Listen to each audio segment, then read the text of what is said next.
Assalamualaikum students, welcome to all of you in our next class. Dear students, हमने last class में human digestive system में oral cavity को complete किया और हमने रीड किया सेलिवरी ग्लैंड्स को. टिल नाउ हमने रीड किया एलिमेंट्री कैनाल में माउथ को, माउथ कैविटी या ओरल कैविटी या बकल कैविटी, उसमें हमने प्लेट, टंग, टीथ और उसके बाद हमने उसमें सेलिवरी ग्लैंड्स को रीड किया. उसके बाद हमने फेरिंग्स का स्ट्रक्चर स्टडी किया. तो आज की क्लास में हम रीड करेंगे एक ईसोफैगस और स्टोमक और उसके गैस्ट्रिक ग्लैंड्स को. तो आज हम स्टार्ट करेंगे esophagus. Dear students, I will make the diagram.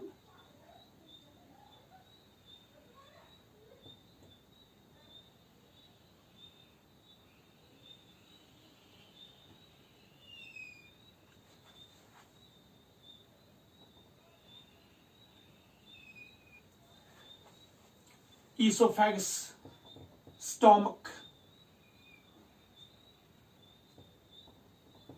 esophagus, stomach और हम गैस्ट्रिक ग्लैंड्स आज रीड करेंगे. सबसे पहले हम रीड करेंगे ईसोफैगस को. सो राइट ईसोफैगस, क्योंकि इससे पहले हमने क्या रीड किया था, हमने स्टडी किया था इससे पहले फेरिंग्स को. और फेरिंग्स में अगर आपको याद होगा हमने तीन पार्ट्स पढ़े थे, नेजोफेरिंक्स, उसके बाद ओरोफेरिंक्स, उसके बाद लैरिंगोफेरिंक्स या लैरिंजोफेरिंक्स या हाइपोफेरिंक्स.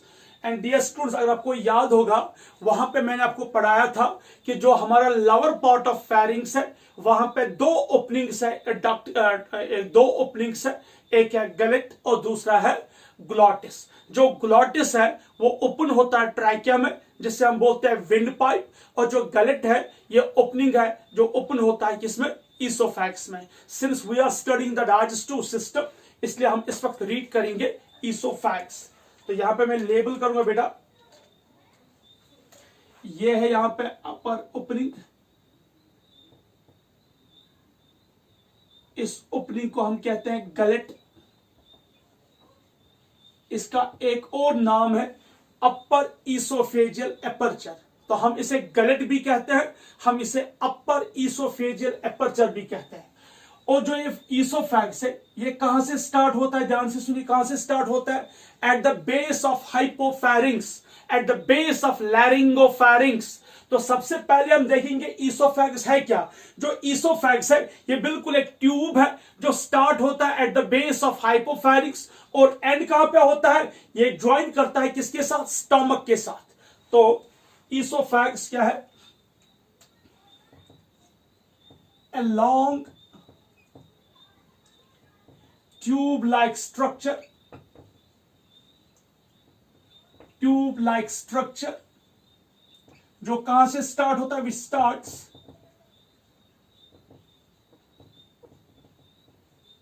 starts at the base of hypopharynx, at the base of pharynx,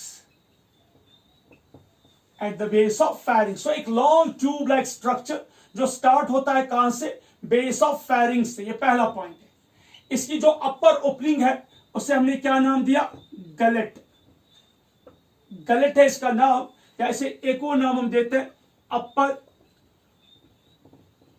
oesophageal aperture, upper oesophageal aperture. ये इसकी ओपनिंग है. डियर स्टूडेंट्स, जो ये ईसोफैगस है इसकी जो लेंथ है वो है 22 to 25 centimetre.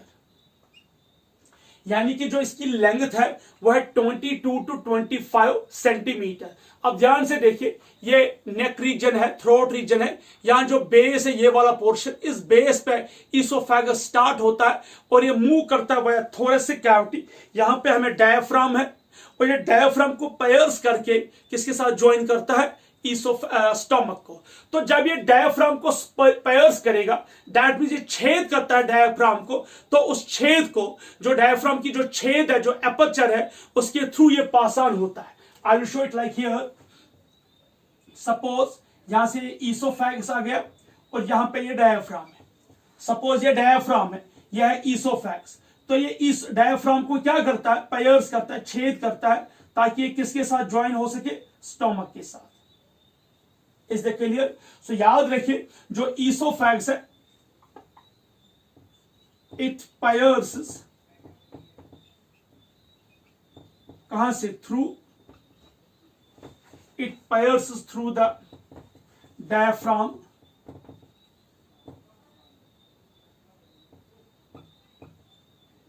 It pierce through the diaphragm, यानी कि ये कहां से पास ऑन होता है, बिल्कुल एक एपर्चर से जो डायफ्राम में है, उसी एपर्चर से पायर्स होके किसके साथ मिलता है, स्टमक के साथ। यानी कि जो ईसोफैगस है वो थोरेसिक कैविटी में पास ऑन, ध्यान से सुनिए, ये थोरेसिक कैविटी है, यहां से पास ऑन होता है, यहां पे डायफ्राम है, ये डायफ्राम को छेद करके, पायर्स करके किसके साथ ज्वाइन करता है, स्टमक के साथ। और स्टमक कहां पे है, एब्डोमिनल कैविटी में।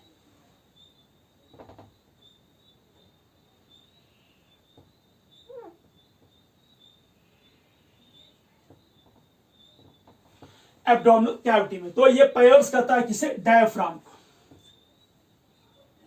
जो डायफ्राम की उस ओपनिंग है, यानी कि जिस ओपनिंग के थ्रू ये पास ऑन होता है, यानी कि जिस ओपनिंग, यानी कि डायफ्राम को जो छेद करता है, जो छेद बनता है, जो वो एपर्चर बनता है, उसे हम बोलते हैं ईसोफेजियल हियाटस।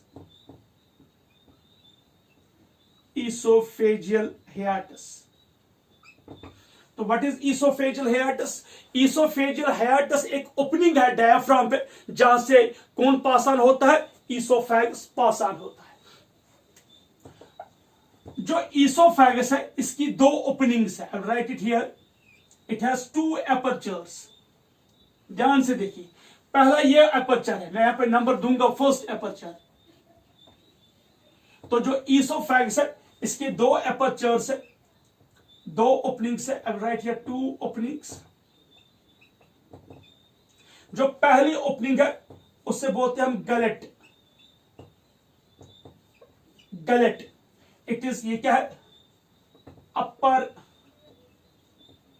ओपनिंग ऑफ ईसोफैगस, जहां से क्या पास ऑन होता है, food, through which food passes, through which food passes। ये पहली ओपनिंग है। अब आप ध्यान से देखिए, यहां पे एक और ओपनिंग है, यहां पे एक और ओपनिंग है, ये लोअर साइड है, इसे हम बोलते हैं कार्डिया एपर्चर। कार्डिया एपर्चर, और इसका एक और नाम है lower oesophageal aperture. Lower oesophageal aperture, यानी कि ईसोफैगस की दो ओपनिंग है। एक ओपनिंग जो है वो अपर साइड पे है, उसे हम बोलते हैं गलेट। वो कहां पे होता है, at the base of pharynx. यहां से क्या पास ऑन होता है, फूड पास ऑन होता है। और ईसोफैगस की जो लोअर ओपनिंग है उसे क्या कहते हैं, कार्डिया एपर्चर, या उसे कहते हैं लोअर ईसोफेजियल एपर्चर। ध्यान से सुनिए, जो ये कार्डिया एपर्चर है, ये वाला,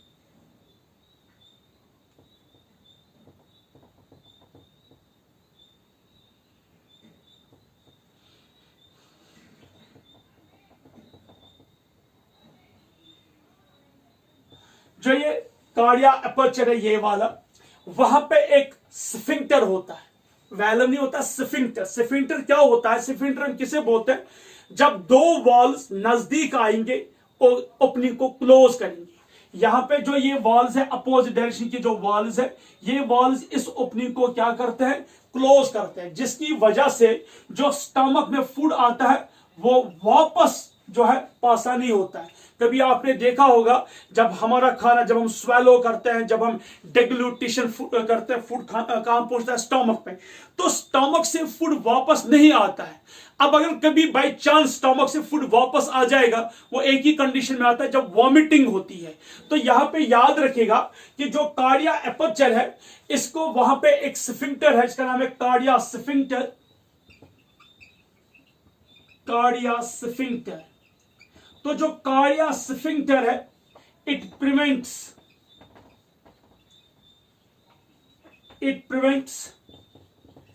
बैक फ्लो, जिसका एक और नाम है रीजर्जिटेशन। इसे रीगर्जिटेशन भी बोलते हैं, रीजर्जिटेशन भी बोलते हैं, यानी कि back flow of blood. It prevents back flow of food, यानी कि जो खाना है ये इसको वापस नहीं भेजता। वो अगर हमने ऊपर से, जब हम खाना खाते हैं, डिनर करते हैं, लंच करते हैं, जब भी हम कोई चीज खाते हैं, जब उसको स्वेलो करते हैं वो पहुंचता है स्टोमक में, स्टोमक से वो वापस नहीं आता है। क्यों नहीं आता है? क्योंकि यहां पे एक स्फिंक्टर होता है, इसका नाम है कार्डिया स्फिंक्टर। ये 2 पॉइंट बहुत ही इंपॉर्टेंट है कि जो एपर्चर है, इसे बोलते हैं कार्डिया एपर्चर, और कार्डिया एपर्चर के पास जो स्फिंक्टर है वो क्या है? Cardia sphincter. I will write it here, cardia aperture. इसे एक और नाम बोलते हैं हम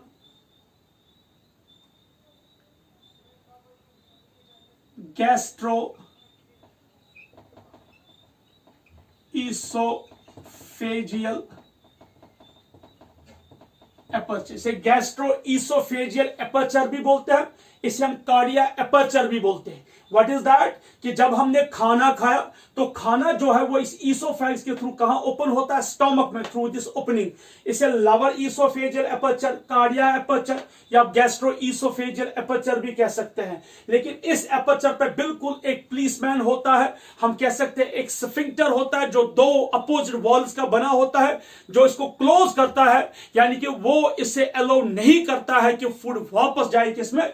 esophagus में। That means cardiac sphincter prevents the backflow or regurgitation of food, यानी कि वो फूड को वापस नहीं अलाउ करता है। ये बहुत ही इंपॉर्टेंट है कि कभी पूछा जाता है cardiac sphincter, what is the function of cardiac sphincter? That's it prevents the backflow of this food. Now last में हमने, आपको याद होगा, हमने हिस्टोलॉजी, लास्ट क्लास में अगर आपको याद होगा, हमने एलिमेंट्री कैनाल की हिस्टोलॉजी पढ़ी थी। वहां मैंने आपको पढ़ाया था कि एलिमेंट्री कैनाल जो है वो 4 लेयर्स का बना है। तो यहां ध्यान से सुनिए, वहां पे मैंने लिखा था कि ईसोफेगस में कुछ डिफरेंसेस है। तो जो ईसोफेगस है ये 4 लेयर्स का बना है। कौन कौन से लेयर्स? ध्यान से देखिए। Now we will see the histology. Oesophagus जो है 4 लेयर्स का बना है, 4 लेयर्स।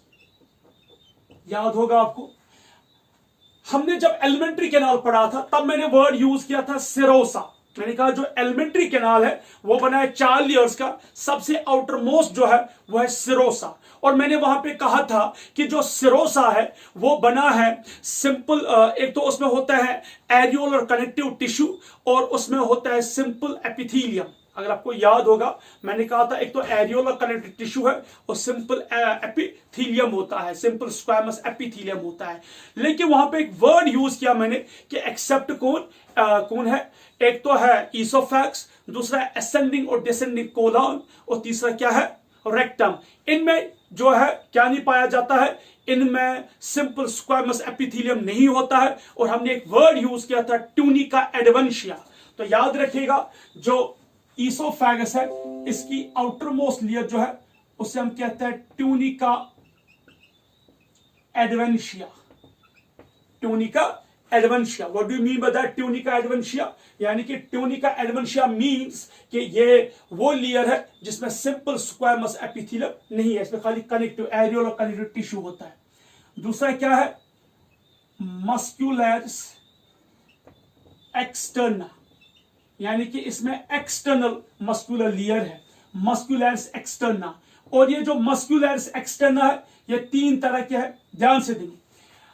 जो अपर 1/3 है, जो ईसोफेगस का अपर 1/3 है वो स्केलेटल मसल है, स्केलेटल मसल है। जो मिडिल 1/3 है उसमें बोथ स्केलेटल और स्मूथ मसल है। और जो लोअर 1/3 है उसमें सिर्फ क्या पाई जाती है? Smooth muscle.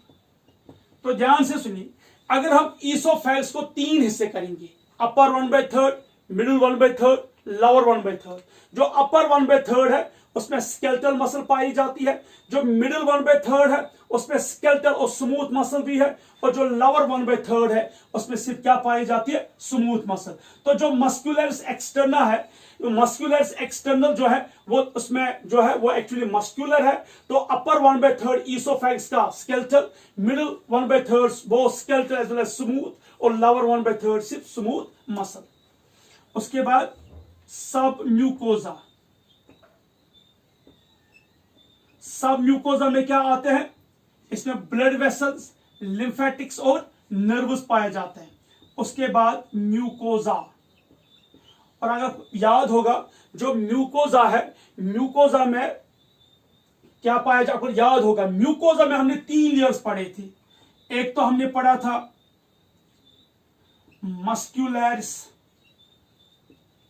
Muscularis interna. जो मस्कुलरिस इंटरना है उसमें आउटर लॉन्गिट्यूडिनल और इनर सर्कुलर मसल होती है। यानी कि जो म्यूकोजा है उसके 3 पार्ट्स होते हैं। अगर आपने पढ़ा होगा, लास्ट टाइम मैंने पढ़ाया था, मस्कुलरिस इंटरना, उसमें आउटर लॉन्गिट्यूडिनल और इनर सर्कुलर मसल होती है। उसके बाद लैमिना प्रोप्रिया होता है जिसमें blood vessels, lymphatics, nerves etcetera पाए जाते हैं। उसके बाद एपिथेलियम है, और अगर आपको याद होगा वहां हमने लिखा था कि जो एलिमेंट्री कैनाल का एपिथेलियम है वो बना है सिंपल कॉलमनर एपिथेलियल सेल्स का, लेकिन यहां पे एक्सेप्ट जो ये है ईसोफेगस का जो एपिथेलियम है वो किस चीज का बना है, non keratinised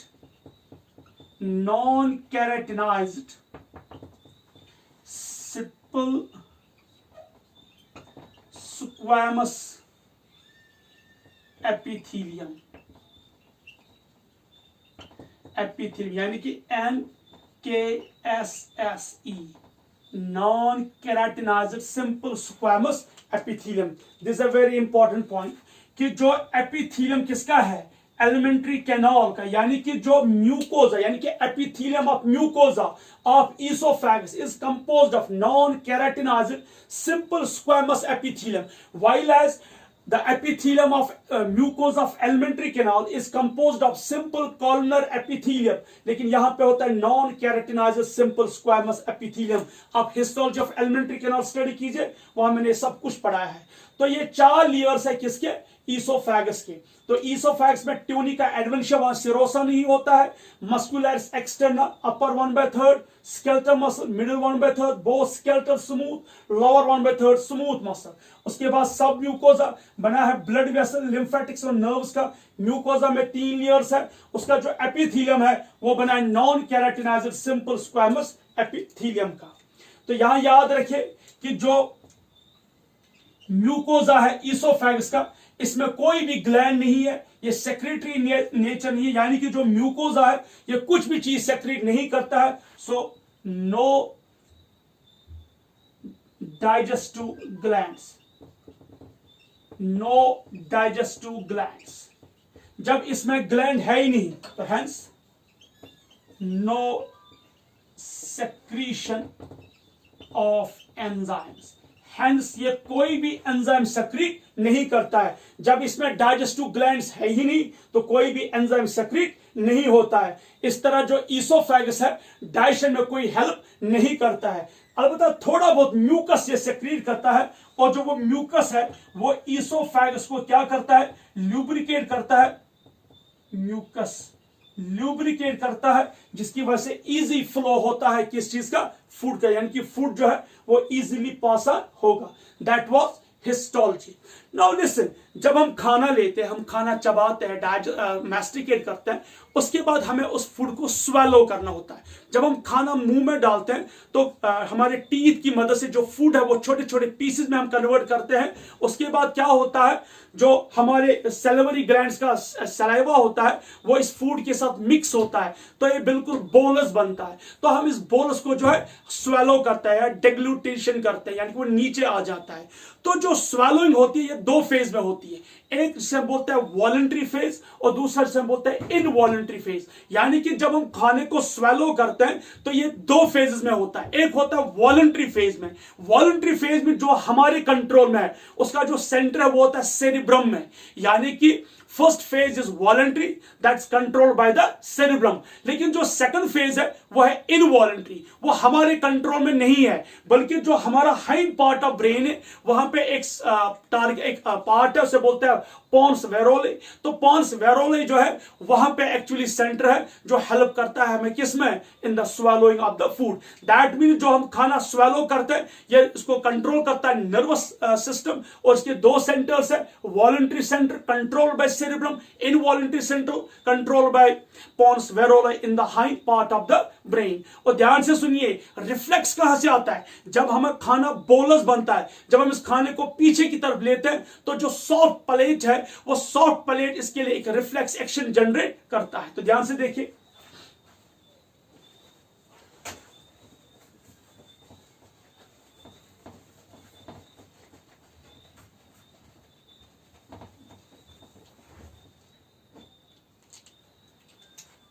I will write here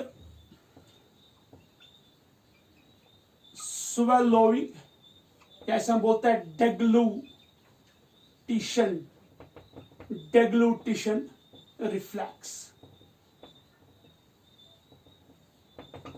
जो फूड है, मैंने आपको पहले बोला जो बोलस है, फूड बनता है बोलस, वो जाता है कहां पे, टुवर्ड्स द सॉफ्ट पैलेट, और वहां से वो पास ऑन होता है किसमें, ईसोफैक्स में। तो यहां पे जो स्वैलोइंग है इसके हमारे पास दो रिफ्लेक्स एक्शन है।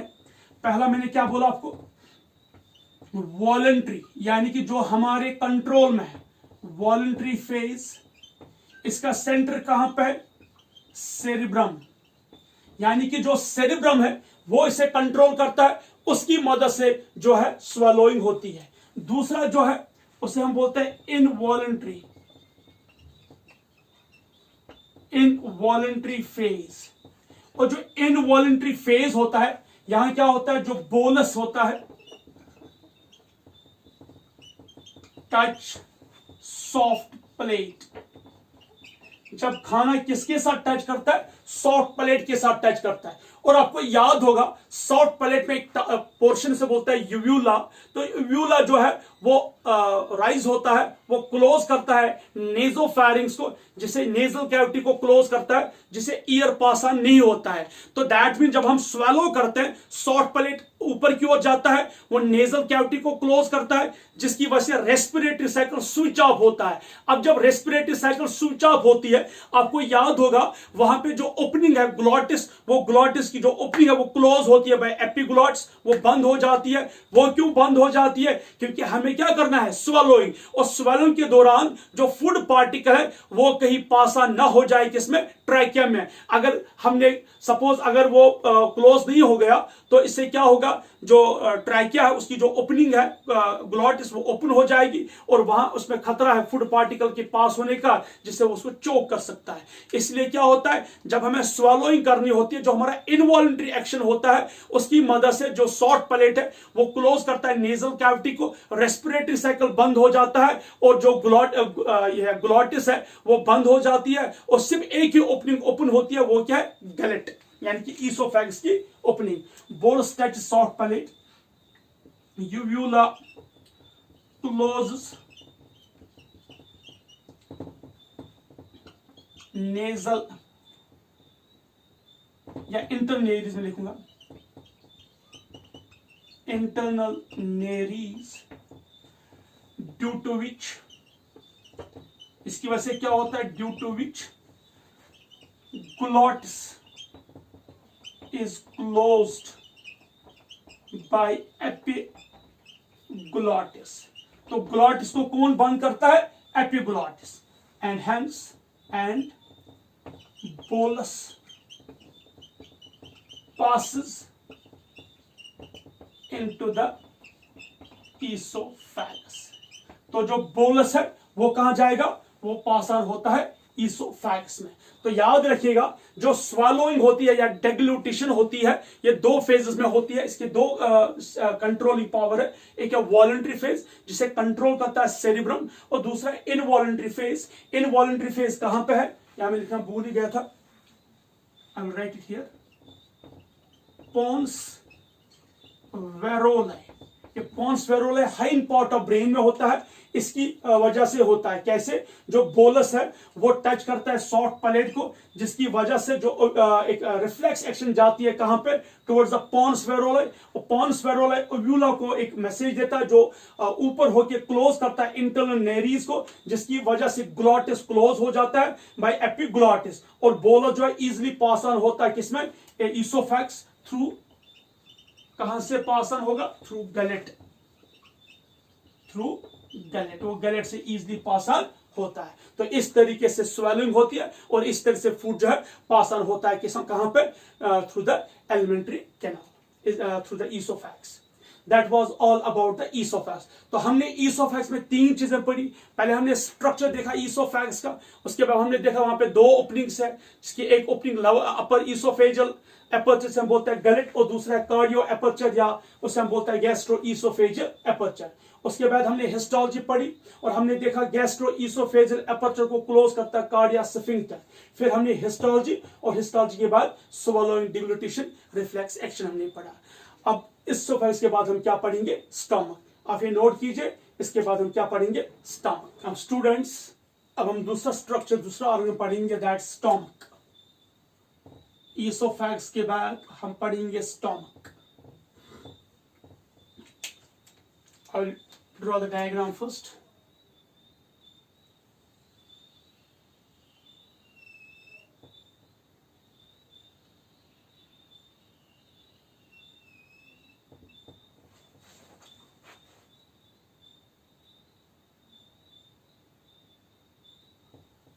ये स्टोमक है.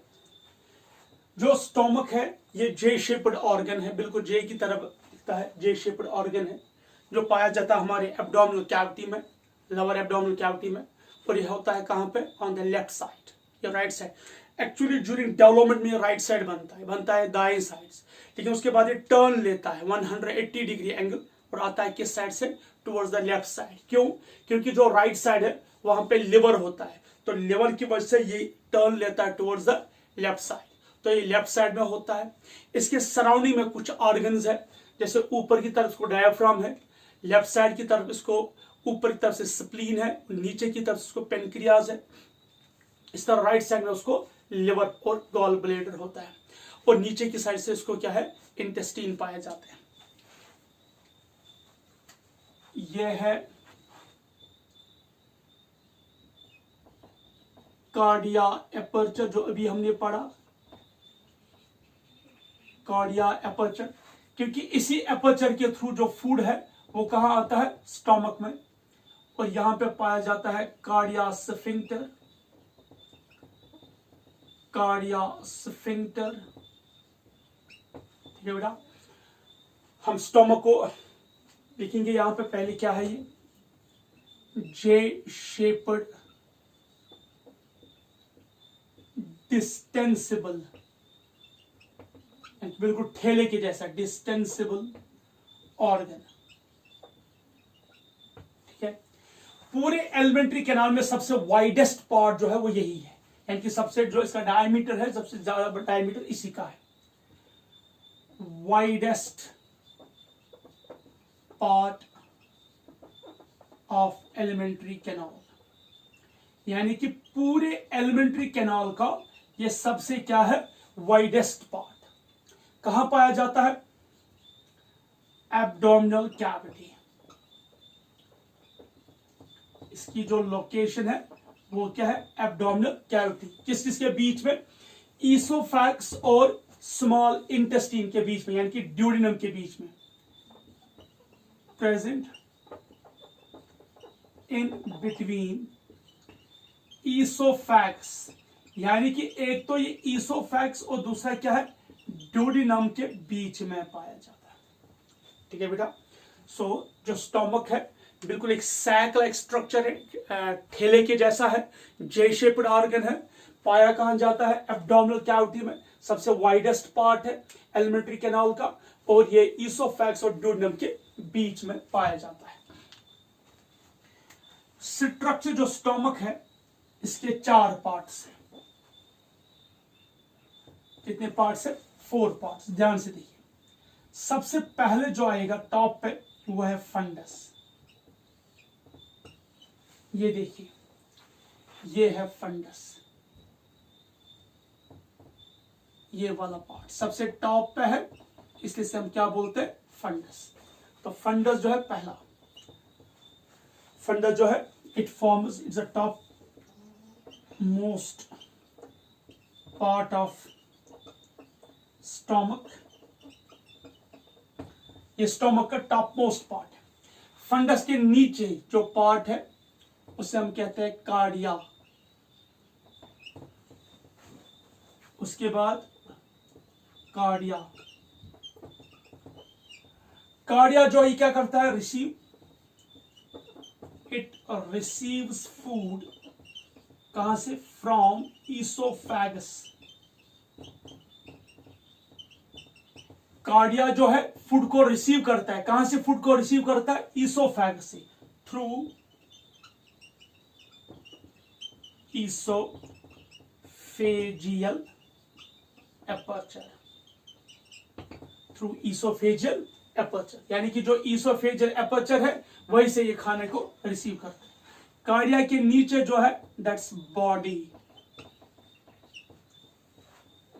नेक्स्ट जो है बॉडी, मेन पार्ट है स्टोमक का जहां एक्चुअली डाइजेशन होती है। और उसके बाद क्या है, पाइलोर्स, पाइलोर्स, इसे हम कहते हैं gate keeper of the stomach. ठीक है, जो पाइलोर्स, आप ध्यान से यहां पे एक ओपनिंग है, जो पाइलोर्स की ओपनिंग है ये ओपन होती है किसमें, ड्यूडेनम में। इसे हम बोलते हैं pyloric aperture,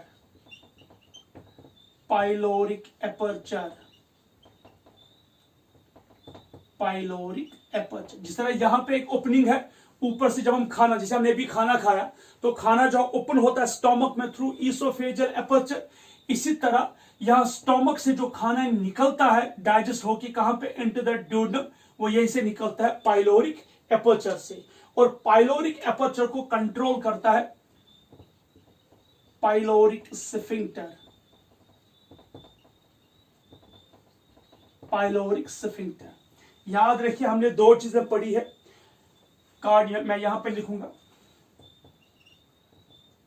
2 sphincters, 2 sphincters present in stomach prevents backflow food। यानी कि जो ये 2 स्फिंक्टर्स है, एक है कार्डिया स्फिंक्टर, दूसरा है पाइलोरिक स्फिंक्टर। मैं यहां पे इसको लिखता हूं, these are the very important points, इन्हें आप लर्न कीजिए बाय हार्ट, क्योंकि बहुत ही इंपॉर्टेंट है नीट के लिए। कार्डिया एपर्चर, यानी कि ईसोफेगस से खाना आता है स्टोमक में वाया ईसोफेजियल एपर्चर, जैसे बोलते हैं कार्डिया एपर्चर। और दूसरा है स्टोमक से फूड डाइजेस्ट होके निकलता है कहां पे, into the duodenum via pyloric aperture. तो 2 एपर्चर है स्टोमक में, एक से खाना रिसीव करता है और दूसरे खाना बाहर निकलता है। जो पाइलोरिक कार्डिया एपर्चर है इसको कंट्रोल करता है कार्डिया स्फिंक्टर, और जो पाइलोरिक एपर्चर है इसे कंट्रोल करता है पाइलोरिक स्फिंक्टर। तो दैट मीन जो ये दोनों स्फिंक्टर्स है ये प्रिवेंट करते हैं बैकफ्लो ऑफ फूड, यानी कि ये फूड को वापस जाने नहीं देते, अगेंस्ट द डायरेक्शन जाने नहीं देते हैं। नाउ जो स्टोमक है, यहां ध्यान से देखिए, ये आउटर कवरिंग है, ये बॉर्डर है इसका, इसे बोलते हैं हम ग्रेटर कर्वेचर, ग्रेटर कर्वेचर, यानी कि स्टोमक का जो आउटर बाउंड्री है वो मोर कर्व्ड है। आप देखिए, अगर स्टोमक को देखोगे, जो इसकी आउटर बाउंड्री है वो ज्यादा कर्व्ड है, इसको नाम दिया गया ग्रेटर कर्वेचर। और जो उसकी ये वाली लाइनिंग है ये कम कर्व्ड है, इसको बोलते हैं हम lesser curvature. Lesser curvature is it clear? That was the structure of a stomach. तो स्टोमक के कितने पार्ट्स है? 4 parts, fundus, cardia, body and pylorus. Is it clear? अब हम इसकी हिस्टोलॉजी को रीड करेंगे। Now we will see the histology. Dear students, अगर आपको याद होगा, जब हम हिस्टोलॉजी पढ़ रहे थे एलिमेंट्री कैनाल का, तो मैंने वहां पे आपको बोला कि कोई भी पार्ट हो एलिमेंट्री कैनाल का वो 4 लेयर्स का बना है, जिसमें आता है सिरोसा, उसके बाद मस्कुलरिस एक्सटर्ना, उसके बाद सब म्यूकोजा और उसके बाद म्यूकोजा। तो ध्यान से देखिए,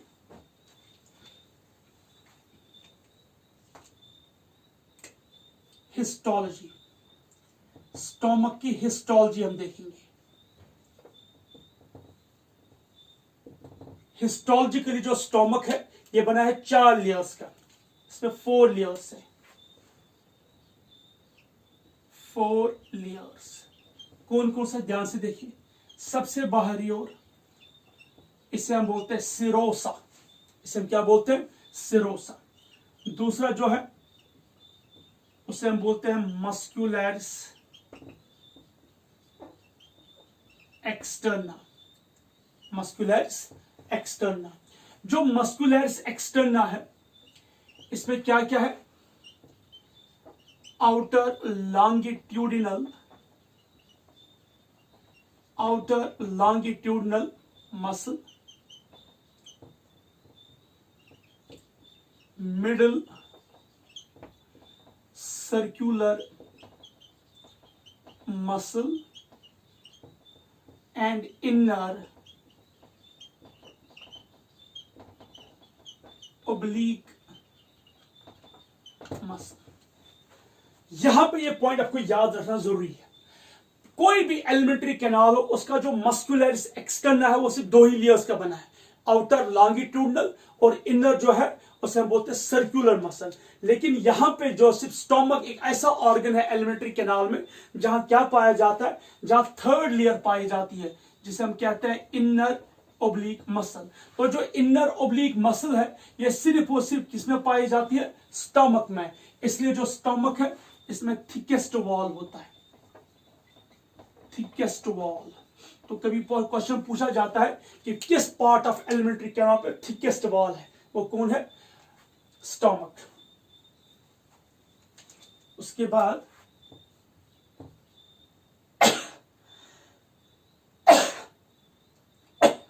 अल्हम्दुलिल्लाह रहमतुल्लाह,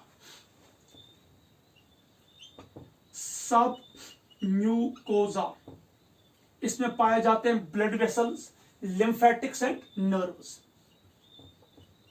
उसके बाद है म्यूकोजा। जो म्यूकोजा है इसमें वही 3 लेयर्स है। एक इसमें पाया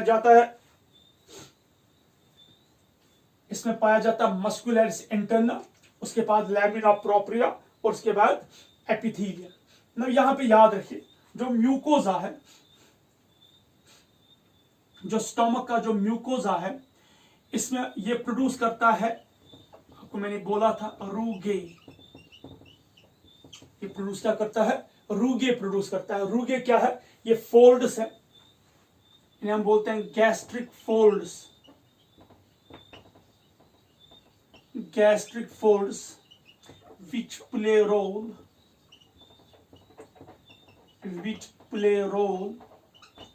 in mechanical digestion,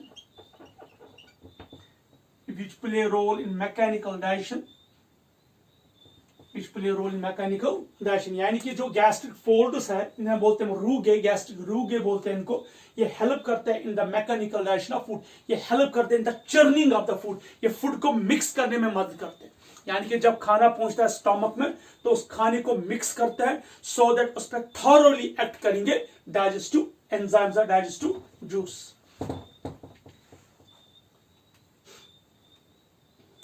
नाउ ये जो स्टोमक है ये जो म्यूकोजा है इसमें पाए जाते हैं ग्रुप ऑफ सेल्स जो बनाते हैं ग्लैंड्स, जिन्हें हम बोलते हैं गैस्ट्रिक ग्लैंड्स। गैस्ट्रिक ग्लैंड्स, ये गैस्ट्रिक ग्लैंड्स इसी म्यूकोजा में पाए जाते हैं।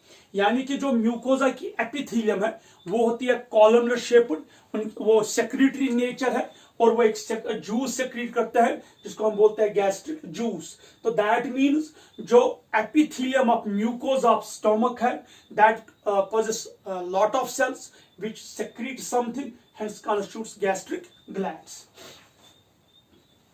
और जो ये गैस्ट्रिक ग्लैंड्स है ये है simple but simple branched but tubular, simple branched but tubular, ये क्वेश्चन पूछा जाता है। यानी कि जो ग्लैंड्स है, किसके ग्लैंड्स? Gastric glands. ये सिंपल है, यानी कि एक कंपाउंड नहीं है, सिंपल है, ब्रांचेड है और ट्यूब्यूलर है। ये क्या है? I will show it here.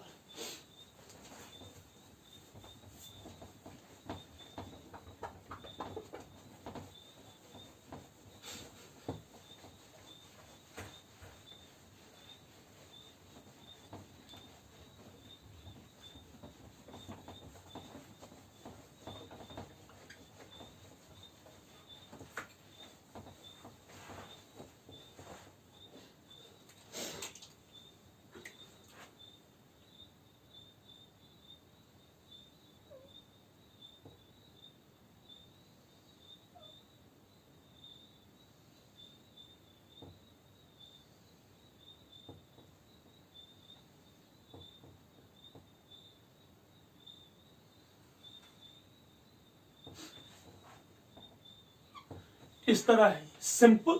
देखिए ट्यूब शेप्ड है और ब्रांचेड है, 1 2 3, इसको ब्रांचेड है, इन्हें हम बोलते हैं सिंपल ट्यूब्यूलर ब्रांचेड। ये है गैस्ट्रिक ग्लैंड्स। नाउ जो गैस्ट्रिक ग्लैंड्स है इनमें कुछ ग्रुप ऑफ सेल्स है, तो ध्यान से देखिए। सबसे पहली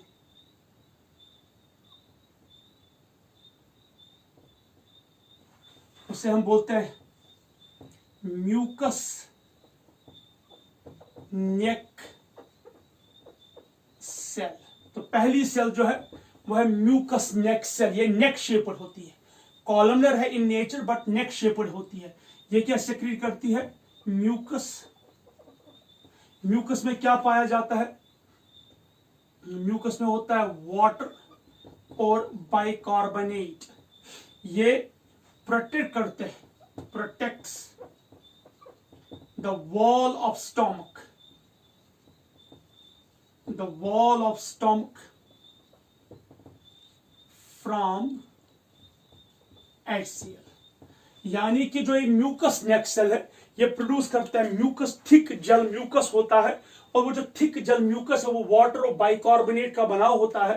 तो वो वाटर और बाइकार्बोनेट प्रोटेक्ट करते हैं स्टमक वॉल को, किससे? From the HCl, from the HCl। दूसरी सेल,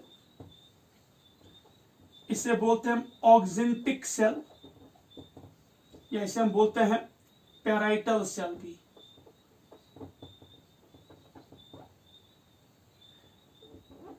ऑक्जेंटिक सेल और पैराइटल सेल। जो ये ऑक्जेंटिक या पैराइटल सेल है ये इस तरह होती है।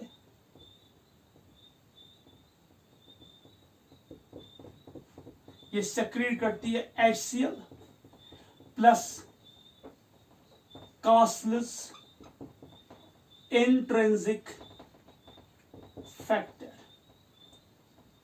अगर आपको याद होगा, ये हमने इससे पहले भी पढ़ा है, कास्टलेस इंट्रिंसिक फैक्टर, जब हमने विटामिन पढ़े थे। तो जो ऑक्जेंटिक सेल या पैराइटल सेल है ये क्या प्रोड्यूस करती है? Hydrochloric acid and casteless intrinsic factor. ये जो सेल्स है ये किसमें पाया जाता है? ये म्यूकोजा में पाया जाता है, और ये सेल्स मिलकर बनाते हैं गैस्ट्रिक ग्लैंड्स। और जो गैस्ट्रिक ग्लैंड्स होते हैं ये सिंपल होते हैं, स्ट्रेट होते हैं, ट्यूब्यूलर शेप में, लेकिन ब्रांचिंग है।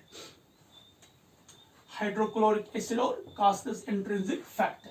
मैं आपको यहीं पे लिखूंगा फंक्शन। जो HCl है, ध्यान से सुनिए, ये क्या करता है? HCl ये डीनेचर करता प्रोटीन्स को, डीनेचर्स प्रोटीन्स, यानी कि ये प्रोटीन्स को सॉफ्ट करता है, यानी कि ये फूड को जो सॉफ्ट करता है, so that food will be easily digested. जो प्रोटीन है उसका स्ट्रक्चर एक नेचर चेंज करता है, उसके बॉन्ड्स को एक्सपोज करता है, जिससे उस पर इजिली एंजाइम क्या कर सकेंगे, डाइजेस्ट कर सकेंगे ये। और दूसरा फंक्शन ये मेंटेन करता है acidic pH. Acidic pH is must for enzymatic digestion. Acidic pH for digestion. अगर एसिडिक पीएच नहीं होगा तो ना प्रोटीन डाइजेशन होगा ना कुछ। ये एसिड किल्स करता है किनको, जर्म्स को। ये जर्म्स को क्या करता है, किल करता है। और एक और फंक्शन है, एक एंजाइम निकलता है इस गैस्ट्रिक ग्लैंड में, उसका नाम है पेप्सिनोजिन। पेप्सिनोजिन एक एंजाइम है जिसके अभी बाद में दिखाऊंगा, एक सेल सेक्रेट करती है। तो वो पेप्सिनोजिन जो है वो एक्चुअली प्रोटीन को डाइजेस्ट करता है, लेकिन वो पेप्सिनोजिन इनएक्टिव होता है, तो ऐसे उस पेप्सिनोजिन को एक्टिवेट करती है किसमें, पेप्सिन में। तो क्या क्या करती है, डीनेचर करती है प्रोटीन को, एसिडिक पीएच मेंटेन करती है डाइजेशन के लिए, जर्म्स को किल करती है, और पेप्सिनोजिन को एक्टिवेट करके पेप्सिन में कन्वर्ट करती है। अब जो कासलस इंट्रिंसिक फैक्टर है, ये विटामिन B12 को,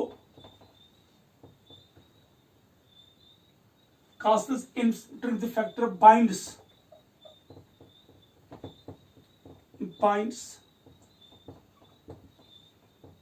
with vitamin B12 and passes it into intestine। जो विटामिन B12 है वो मस्ट है किसके लिए, मैचुरेशन ऑफ ऑर्बिसीज के लिए। तो Castle's intrinsic factor vitamin B12 के साथ बाइंड होता है, उसे बचाता है एसिड से, और उसको कहां लेता है, इंटेस्टीन में। अब अगर कासलस इंट्रिंसिक फैक्टर नहीं होगा तो HCl विटामिन B12 को डिस्ट्रॉय करेगा, जिससे क्या होगा कि विटामिन B12 नहीं मिलेगा, there will be no maturation of RBCs. तो कासलस इंट्रिंसिक फैक्टर जो है विटामिन B12 के साथ बाइंड होके इसको कहां लेता है, इंटेस्टीन में।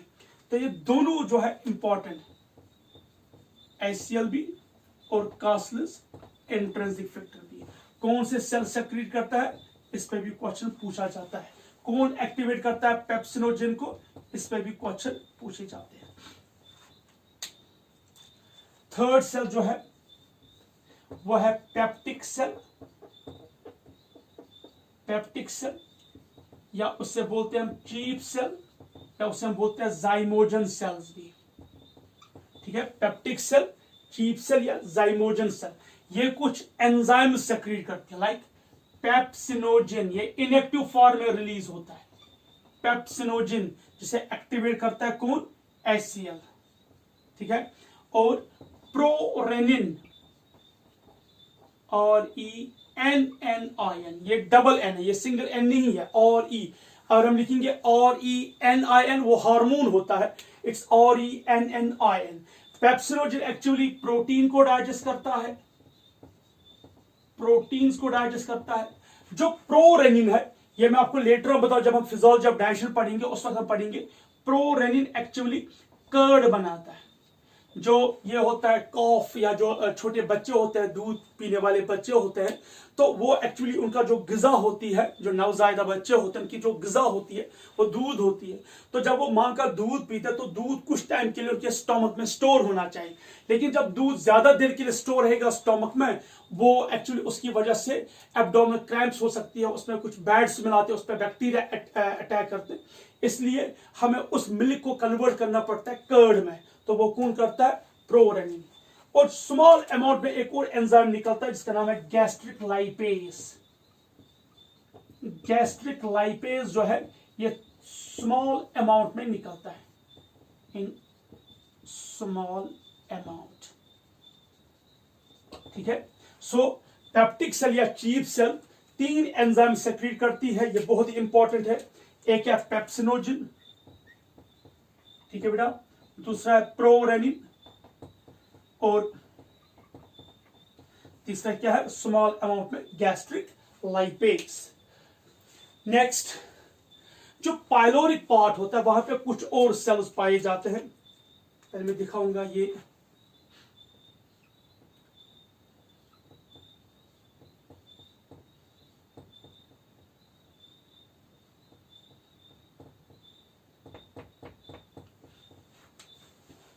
देखिए ये जो सेल्स है ये है एक्चुअली, ये है ऑक्जेंटिक सेल, सॉरी ये है पेप्टिक सेल्स। ये जो सेल्स है ये वाली पेप्टिक सेल्स है, और ये जो सेल्स है ये ऑक्जेंटिक सेल्स है, पैराइटल सेल्स है, और ये म्यूकस नेक सेल्स है। नाउ पाइलोरिक पार्ट में कुछ सेल्स है जो लोकल हार्मोन्स को सेक्रीट करती है, जिन्हें हम बोलते हैं आर्जेंटेफिन सेल्स। कुछ सेल्स पाए जाते हैं कहां पे, पाइलोरिक पार्ट में, जो एक्चुअली क्या होते हैं, they are endocrine in nature because they secrete some hormones. ध्यान से देखिए, उन सेल्स को हम कलेक्टिवली नाम देते हैं antero endocrine sales. Entero endocrine sales, ध्यान से सुनिए बेटा। पाइलोरिक रीजन में कुछ सेल्स पाए जाते हैं जिन्हें हम कहते हैं एंटीरो ईई सेल्स, एंटीरो एंडोक्राइन सेल्स। इन्हें क्यों बोलते हैं हम एंटीरो एंडोक्राइन सेल्स? क्योंकि एक ऑर्गन के अंदर ये हार्मोन सेक्रेट करते हैं जो लोकल हार्मोन्स होते हैं, जिनका एक्शन वहीं पे है। यूजुअली क्या होता है कि हार्मोन जब सेक्रेट होता है वो ब्लड में पास ऑन होके दूसरी जगह जाता है, लेकिन यहां पे जो है वही सेल हार्मोन भी रिलीज करते हैं, उसका टारगेट वही उसकी नेबरिंग सेल पाई होती है। तो उसमें क्या, कौन सी सेल पहली है? पहली सेल एंटीरो एंडोक्राइन में है जी सेल। जो जी सेल है ये प्रोड्यूस करती है एक हार्मोन जिसका नाम है गैस्ट्रिन। जो गैस्ट्रिन है इसकी वजह से गैस्ट्रिक जूस ज्यादा निकलता है। गैस्ट्रिक जूस यानी कि जो अभी सेल्स हमने पढ़े, जैसे हमने अभी पढ़ा म्यूकस नेक सेल, हमने पढ़ा ऑक्जेंटिक सेल, हमने पढ़ी पेप्टिक सेल या चीफ सेल, उन सेल से ज्यादा सेक्रीशन करवाना किसका काम है? गैस्ट्रिन का। causes secretion from gastric glands। Gastric gland से क्या करवाती है? सेक्रीशन को, जी सेल यानी कि गैस्ट्रिन। दूसरा है ऑर्जेंटेफिन सेल। ऑर्जेंटेफिन सेल, जो ऑर्जेंटेफिन सेल है ये क्या प्रोड्यूस करती है? सेरोटोनिन। जो सेरोटोनिन है इसका काम क्या है? ये स्टोमक में कंट्रैक्शन प्रोड्यूस करता है। causes contraction in stomach। ये स्टोमक में कंट्रैक्शन करवाते हैं जिससे फूड जो है पास ऑन होता है, यानी कि मोटिलिटी होती है। और ये वैसो कंस्ट्रिक्शन है। वैसो कंस्ट्रिक्शन यानी कि ये कंस्ट्रक्ट करता है, ये मसल्स को कंस्ट्रक्ट करता है जिससे इजीली कंट्रैक्शन होती है और स्टोमक से जो फूड है बाहर निकलता है। आर्जेंटेफिन सेल्स, एंटीरो एंडोक्राइन सेल्स, जो ये दो सेल्स है यानी कि जी सेल और argentaffin cells. G cells produce करती है gastrin which secretes gastric juice, and argentaffin cells secretes serotonin which causes contraction in stomach. एक और सेल है ECL, इसका फुल नेम है enterochromaffin like cell. Enterochromaffin like cell, enterochromaffin like cell. तो ये क्या प्रोड्यूस करती है? हिस्टामीन। जो हिस्टामीन है ये जी सेल को एक्टिवेट करके गैस्ट्रिन प्रोड्यूस करती है। कौन? जो एंटीरोक्रोमोफिल लाइक सेल है ये हिस्टामीन करवाती है प्रोड्यूस। और हिस्टामीन क्या प्रोड्यूस करवाती है? Histamine activates G cells to secrete gastrin. ठीक है, तो हिस्टामिन एक्टिवेट करती है जी सेल्स को टू प्रोड्यूस गैस्ट्रिन। उतना ही नहीं, हिस्टामिन का एक और काम है, ये ऑक्जेंटिक या पैराइटल सेल से, ऑक्जेंटिक या पैराइटल सेल से क्या प्रोड्यूस करवाती है? HCl। वो हिस्टामिन ज्यादा से ज्यादा HCl प्रोड्यूस करवाती है और ज्यादा से ज्यादा जी सेल से क्या प्रोड्यूस करवाती है? Gastrin. These were some cells जो कहां पाए जाते हैं? पाइलोरिक रीजन में, जो एंटीरो एंडोक्राइन सेल्स है। ये थे गैस्ट्रिक ग्लैंड्स, यानी कि these were the some cells of gastric glands जो कहां पाए जाते हैं, म्यूकस रीजन में। अब हम देखेंगे गैस्ट्रिक ग्लैंड्स की कंपोजिशन, यानी कि जो गैस्ट्रिक ग्लैंड है वो प्रोड्यूस करता है गैस्ट्रिक जूस। अब हम देखेंगे जो ये गैस्ट्रिक जूस है इसमें क्या क्या होता है और इसके फंक्शंस क्या है।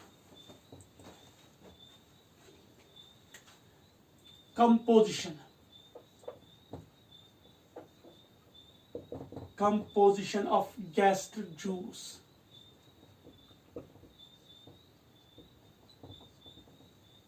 ठीक है, गैस्ट्रिक जूस की कंपोजिशन। देखिए सबसे पहले जो गैस्ट्रिक जूस है ये एसिडिक होता है। ठीक है, जब जो एसिडिक होता है और इसका जो पीएच है वो 4 to 5 होता है, 4 to 5 होता है, ये हाईली एसिडिक होता है। इसमें क्या क्या पाया जाता है, और दिन में 1 to 1.5 लीटर जूस निकलता है, यानी कि गैस्ट्रिक जूस एक दिन में 1 to 1.5 लीटर निकलता है। इसमें क्या क्या पाया जाता है, इसमें HCl होता है। ठीक है, इसमें एंजाइम्स होता है इस गैस्ट्रिक जूस में, और इसमें लोकल हार्मोन्स होते हैं, लोकल हार्मोन्स। तो gastric juice contains hydrochloric acid, enzymes and local hormones. ठीक है, ये था composition of gastric juice. Spicy चीजें ज्यादा से ज्यादा गैस्ट्रिक जूस प्रोड्यूस करती है। क्यों? क्योंकि जो स्पाइसी चीजें हैं वो एक्चुअली ECL सेल को एक्टिवेट करके प्रोड्यूस करवाती है हिस्टामीन, और वो हिस्टामीन ज्यादा से ज्यादा प्रोड्यूस करवाती है acid from the ECL cell. Is it clear?